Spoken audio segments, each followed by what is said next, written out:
Now, ozone layer. So, ozone layer, the basic component of ozone layer is ozone, and ozone का formula जो होता है that is O3.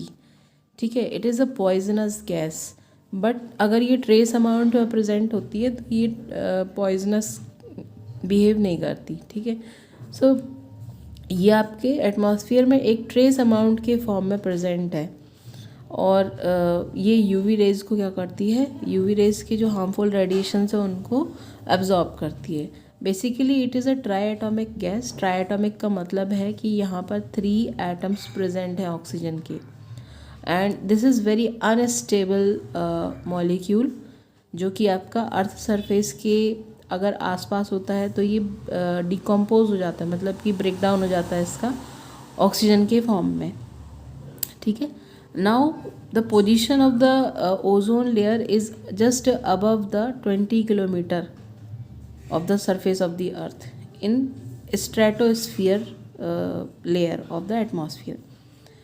ठीक है, इससे पहले वाले क्लास में मैंने आपको एटमॉस्फेयर के लेयर्स पढ़ाए हुए हैं, तो उसमें आपने देखना कि स्ट्रेटोस्फियर होता है जो, उसमें अर्थ सरफेस से लगभग 20 किलोमीटर तक की जो आपकी लेयर है वो ओजोन लेयर होती है. नाउ फ्रॉम ओजोन शील्ड, और ये जो है ये आपका जो ये है ओजोन, ये आपका क्या बनाती है, ओजोन शील्ड, या आप इसे क्या बोलते हो, ओजोन स्फीयर.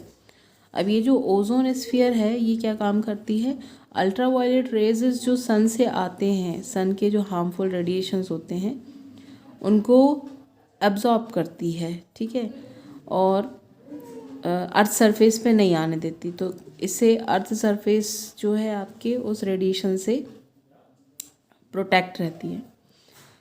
अब ये फॉर्म कैसे होती है, और तो देखो यहाँ पे जो ऑक्सीजन होता है, ऑक्सीजन के साथ में अगर एक और एटम ऑक्सीजन का ऐड हो जाता है तो ये ओजोन फॉर्म होती है.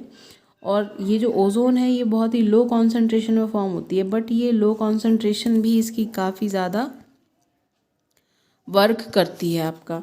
तो it absorbs the 99% of ultraviolet radiations present in the sun solar radiations. ठीक है, बाकी फिर ये जो ओजोन होती है ये आपस में, मतलब ऑक्सीजन और ओजोन आपस में इंटर कन्वर्टेबल होती हैं, तो ये फिर से ब्रेक डाउन होके वापस से एक ये ऑक्सीजन मॉलिक्यूल बनाता है. तो इससे थोड़ा बहुत ऑक्सीजन ऊपर से नीचे की साइड भी आती है. तो ये बहुत ही इम्पॉर्टेंट गैस है, और इसके बिना कोई भी life, no life can survive without it, क्योंकि अगर solar radiations, harmful solar radiations अगर अर्थ पे आएंगे तो they can cause very very harmful effects. ना ओजोन लेयर डिप्लीशन, तो कैसे डिप्लीशन हो रहा है, मतलब कि जो उसमें होल हो रहा है ओजोन लेयर में वो कैसे हो रहा है. So it is due to the pollutants. ठीक है, जो एटमॉस्फेरिक पॉल्यूटेंट्स हैं उनकी वजह से ओजोन लेयर में होल हो रहा है. एंड कैसे हो रहा है, thinning of ozone by atmospheric pollutants, तो जिससे कि ओजोन लेयर जो है वो पतली होती चली जा रही है, थिनिंग होती चली. अब ये हम पोजीशंस देख लेते हैं कहाँ कहाँ पर ऐसा हुआ है. तो इन 1918 ओवर द अंटार्कटिका, वहाँ पर एक ओजोन लेयर हुआ, ओजोन होल हुआ है. और फिर ये जो ओजोन होल है लगातार कई साल तक ये अपने साइज़ में इंक्रीमेंट इसका होता रहा है, मतलब कि वो जो साइज़ है उस होल का लगातार बढ़ रहा है. और दूसरा जो होल है वो आर्कटिक रीजन में भी देखा गया है. ठीक है, तो इसका साइज़ भी क्या हो रहा है, लगातार साल जैसे जैसे ईयर्स बीत रहे हैं इनका साल के, वो जो होल है वो साइज़ उसका बढ़ रहा है, इंक्रीज़ हो रहा है. Now the causes of these ozone depletion mainly man-made causes and natural causes. So man-made causes में क्या क्या है, ODS. ODS का मतलब है ओजोन लेयर डिप्लीटिंग सब्सटेंसेस. कौन कौन से सब्सटेंसेस हैं, क्लोरोफ्लोरोकार्बन्स, जो कि आपकी CFCs भी बोलते हैं इसे शॉर्ट फॉर्म में, methane gas that is CH4, nitrogen oxides that is NO2 और NO3. तो और इसके अलावा आपके फॉसिल फ्यूल्स का अगर आप ज़्यादा यूज़ करते हैं तो भी आप ये जो ओजोन लेयर डिप्लीशन वाले सब्सटेंसेस से रिलीज़ होते हैं। बायोगैस प्लांट से भी मीथेन गैस रिलीज़ होती है। एयर कंडीशनर्स एंड रेफ्रिजरेटर्स से CFC जनरेट होती है। Jet engines of supersonic aircraft, यहाँ से नाइट्रोजन ऑक्साइड्स रिलीज़ होते हैं। ठीक है, तो ये आपके क्या है, सारे ODS हैं और इन्हीं की वजह से जो है ओजोन लेयर डिप्लीट हो रही है।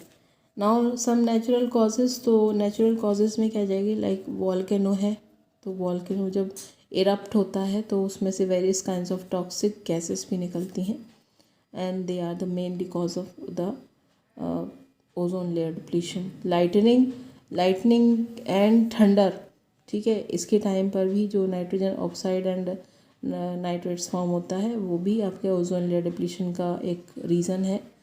Next is and aerobic decomposition of organic matter, तो जितना आपके dead and decay plants and animals जब डिके होते हैं तो उसमें भी जो ऑक्सीजन का यूज़ होता है और जो टॉक्सिक गैसेस वहाँ से आफ्टर द डिकेइंग रिलीज़ होती है, उसके थ्रू भी ओजोन लेयर डिप्लीशन होता है।